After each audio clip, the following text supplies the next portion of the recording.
Okay, hello, good morning once again. Welcome sa tong daily devotional ug karon ato ta sa fifth nato nga series na nganong ginodili mo tubag sa atong mga pag-ampo.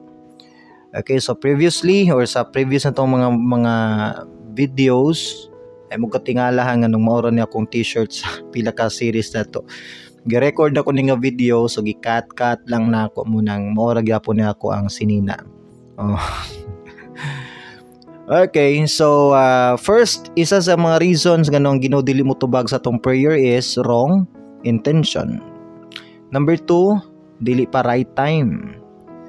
Number 3, dili mao nga name or authority ang atong gigamit. Dapat mo gamit ta sa name ni Jesus Christ. Number 4, kana bang mga dili na kinasingkasing atong prayers, no? Sa atong prayers balik-balik na lang. Wanay unod, no? And number 5, anita karon sa ikalima. Gusto nung basahon ang Isaiah 59 verse 1 and verse 2. Behold, the Lord's hand is not shortened that it cannot save, nor his ear heavy that it cannot hear. Verse 2. But your iniquities have separated from you from your God, and your sins have hidden his face from you, so that he will not hear. Ang Ginoo magapanalangin sa iyang mga pulong. Okay, Pastor, sakto ako ang intention. Pastor, akong gipray kabalo ko nga proper time to siya kay dili man siya anak kadako, no? Number 3, Pastor, gigamit na ko ang name ni Christ sa akong prayer. And number 4, Pastor, heartily gid akong prayer, dili in taon to memorized nga prayer. Wa lagi gihapon, Pastor. Number 5. Ang number 5, ang pinaka-importante sa tanan. Giulahi lang na akong pinaka-importante, no? Pinaka-importante sa tanan. Kabalo kaon sa ni siya. Basin wala pa kay personal relationship ni Christ. Importante kay na siya. Mao nay pinaka-reason nganong bisag unsaon nimo ampo di gapon gid matubag tungod kay wa kay personal relationship ni Christ. Nganong importante man na siya? Of course, si Christ biya ang atong tulay sa Father. Pinaagi ni Christ makaabot ta sa Amahan. Pinaagi ni Christ tubagon sa Amahan ang atong mga prayers. So kung wala kay personal relationship ni Christ, dili gyud mahatod ni Christ ang imong prayer ngadto sa Amahan. Tanawa gud niyo. Kabalo ka unsay barrier nato ni Christ nganong na-separate man ta ni Christ. Taraw sa 59:1, behold, the Lord's hand is not shortened that it cannot save, nor his ear heavy that it cannot hear. Ingon ang Ginoo, dili man mubo ang kamot sa Dios nga dili ka kayang tabangan, meaning kaya kang tabangan sa Ginoo. Ingon siya, dili pod siya bungol nga dili siya makadungog sa imong mga prayers. Verse 2, but your iniquities, unsa na iniquities? Sala, have separated you from your God, and your sins have hidden his face from you, so that he will not hear.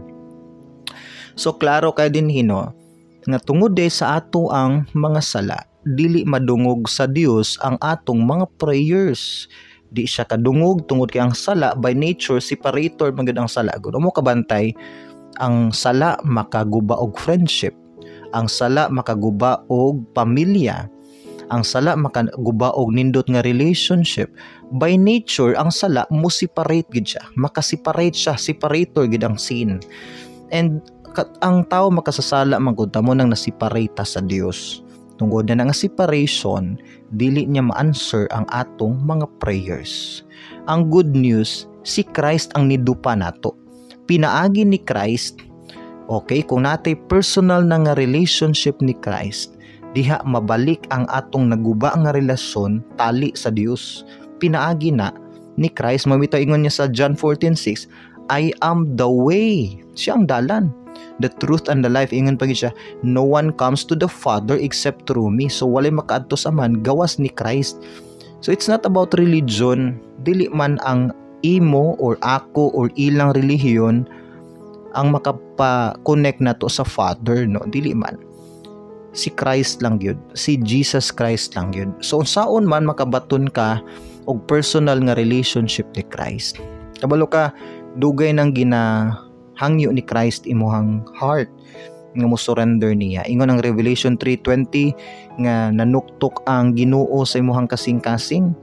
Every time makadungog ka sa iyang pulong, nanuktok siya sa imong kasing-kasing, naghulat siya ng imong ablihan, musulod siya. It means na nga siya permission, na nga siya sincere nga heart nga willing mo dawat sa Ginoo. So muna imong buhaton ha, muna imong buhaton. Si Christ namatay na sa cross, gibayaran niya tanan nimong mga sala. So free na ka, pwede na ka mobalik actually sa Father kay gibayaran na ang imong mga sala sa cross 2,000 years ago. Pwede na ka mobalik sa Father, pero ang dalan pabalik sa Father si Christ. Moagi gyud ka ni Christ.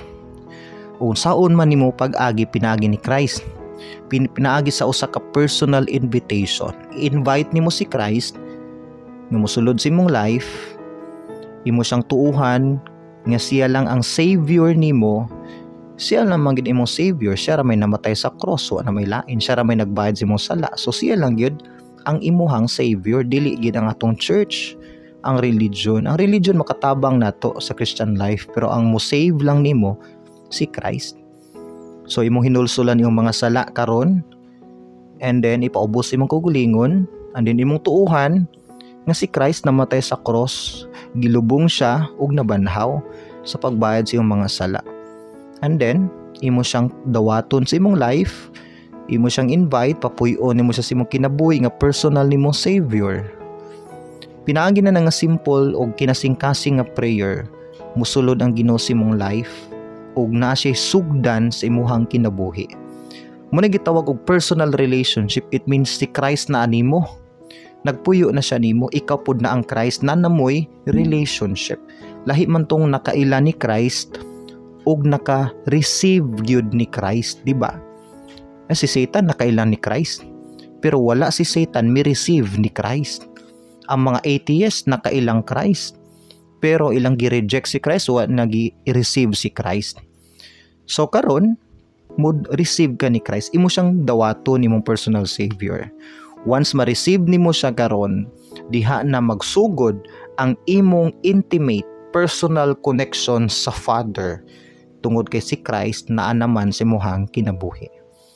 Magampo ta para sa usa ka pagdawat nimo ni Christ. Palihog, sundugan ni nga prayer, himuan ning kanasing-kasing nga pag-ampo. Okay, himua nga personal ka karon makigistorya ni Christ, sunduga ang akong prayer. Lord Jesus Christ, salamat nining orasa nga akong nasabtan nga usa ko ka makasasala di ay nahimulag ko nimo. Pasaylo ako sa akong mga sala. Gituuhan ko ikaw nga namatay ka sa cross, gilubong og nabanhaw sa pagbayad sa akong mga sala. Gidawat ko ikaw sa akong kasing-kasing. Musulod ka dinhi Ginoo, bag-uha ako ug luwasa ako sa silot sa sala.